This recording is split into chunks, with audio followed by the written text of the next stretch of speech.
'Twas Halloween week and all through the rink. There were ghosts, ghouls, and goblins. We were too scared to blink. The cobwebs were hung from the bleachers with care. By witches on broomsticks, with a chill in the air. The ice was aglow, lit up by the moon. We came prepared. Blades sharpened and tuned. So sit back, relax, and take our advice. You won't want to miss this Halloween on Ice. We were trying to come up with a concept for a show to continue year after year. And so I think to be able to do that successfully, we wanted a theme. And I love Halloween. It's theatrical, there's always costumes involved, it causes a lot of interest, and I thought it was really important to be able to have something different than all the other skating shows.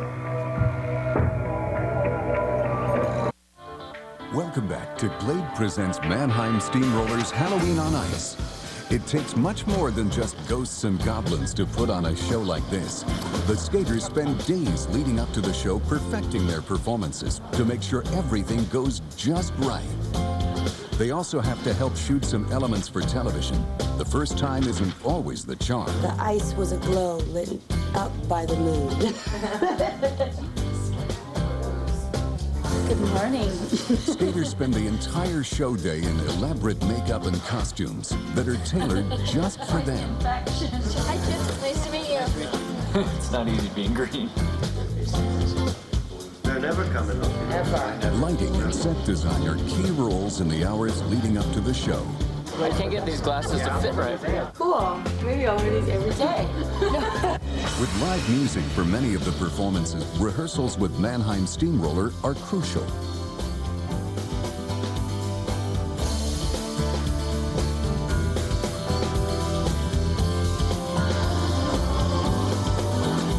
Once dress rehearsal is finished, the skaters as well as Mannheim go back and put some final touches on the performances. Behind the scenes are dozens of talented folks with one goal: to make this the best show for all to enjoy.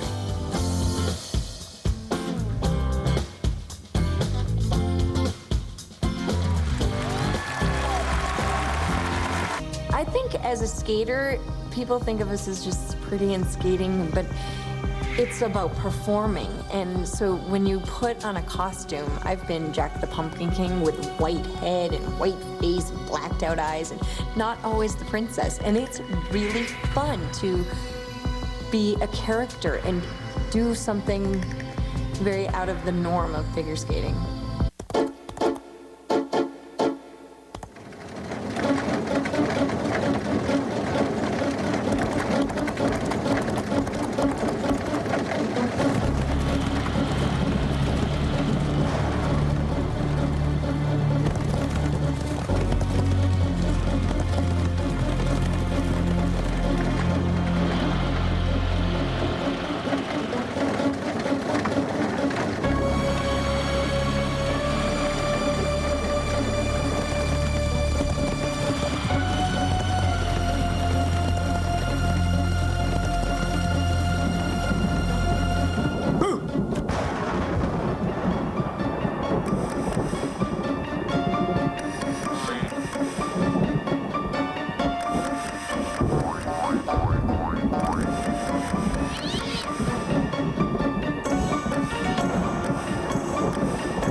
into this season as a reigning U.S. champion, I feel like I'm in a position that I've always wanted to be in because I want to be a role model and I want to be a positive example for kids and maybe boys that are starting to skate.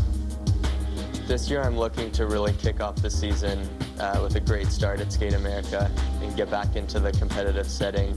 And I think we have a great field coming in the men's event. We have some really talented Americans coming up and I'm looking forward to the competition.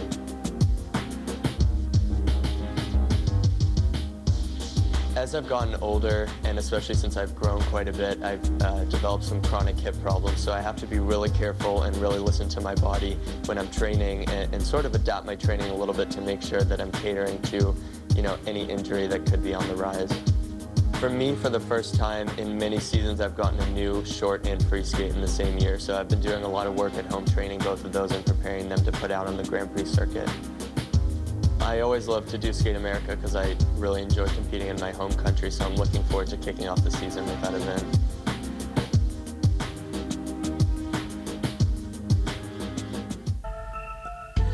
It was great to have an opportunity to actually create characters for these skaters. I mean, normally we're just trying to make these skaters look really good and everybody knows who they are, but it was such a great opportunity to think outside the box and make these people into something that, you know, everybody's going to kind of wonder, who is that? Who is playing the Scarecrow? Kurt is just the perfect choice to play the Scarecrow, and Shaylin as the sexy cat. I mean, it was perfect casting, so it was really, you know, that much easier for me to just sort of take the ball and run with it and just create something that was a lot of fun. The transformation with Todd was quite remarkable. I mean, I don't get to see these skaters much before the show happens, and, you know, I didn't really know how it was going to go over with them not really sort of being known, you know, to the audience as to who they were, but he just got right on board, and by the time he came out of makeup, it was just like, you know, it was great. I mean, he just got right into the character, and it just really stole the show, I thought. I don't get the opportunity to do really involved costumes, character costumes on these shows, and that's what was so much fun about this show, was that, you know, it was like going back to designing for theater or designing for television, where you were actually just creating characters and not just making pretty dresses and, you know, sequence shirts. Welcome back to Glade Presents Mannheim Steamrollers Halloween on Ice. Time now for our Aflac trivia question.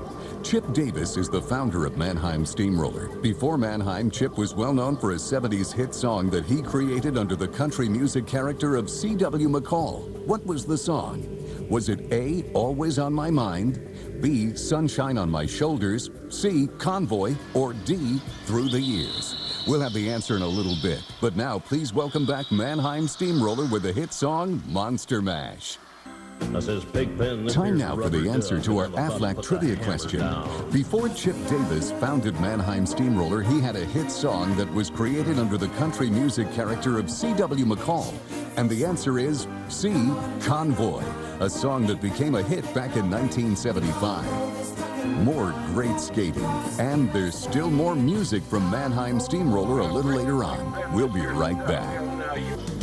Mannheim Steamroller is well known for the elaborate work that goes into their music videos, as well as the music itself.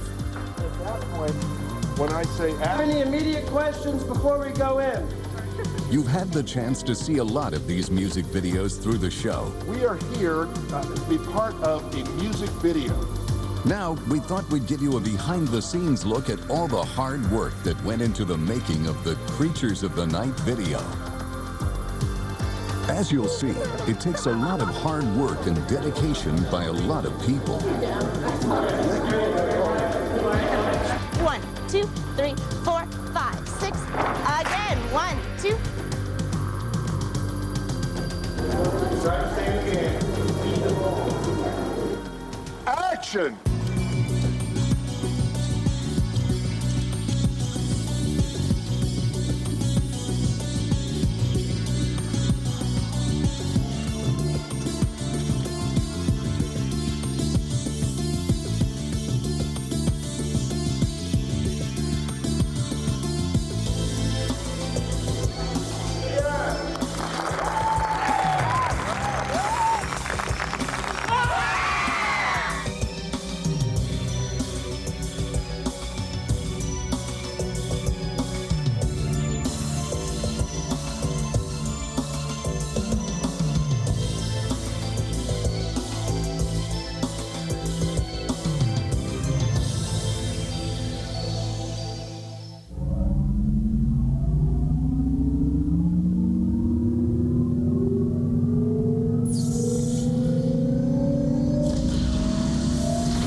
I've seen some skaters really grow and progress and transform themselves into other characters. I mean, even Todd Eldridge, I've never seen him perform like he did to Frankenstein. I mean, he really let himself loose and try something new, and it's fun to watch Kurt Browning, you know, really be able to do his skating tricks, but be, you know, the Scarecrow and be able to be loose like that and then still do triple jumps.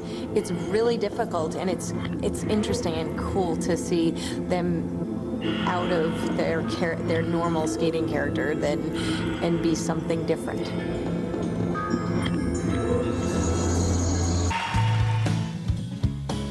I think it's really important to instill good values about food for kids and what is good for them and what isn't, and it's a lifelong thing. In order to stay healthy, you have to teach that nutrition, and not just by eating together, but cooking and preparing the food, I think, is actually even a better lesson for kids to be able to learn about good nutrition. When I was growing up, I was able to have dinner with my entire family every night, my brothers, my parents. My dad went to work early, so he was home in time for dinner. It was really important for us to be able to be together and spend that time to be able to talk to each other. I found through my parents that was important, and that's why I'm trying to instill that in my children. The children of families that eat together do better in school, get better nutrition, develop better language skills, closer family ties, and carry with them lifelong memories and stories to share.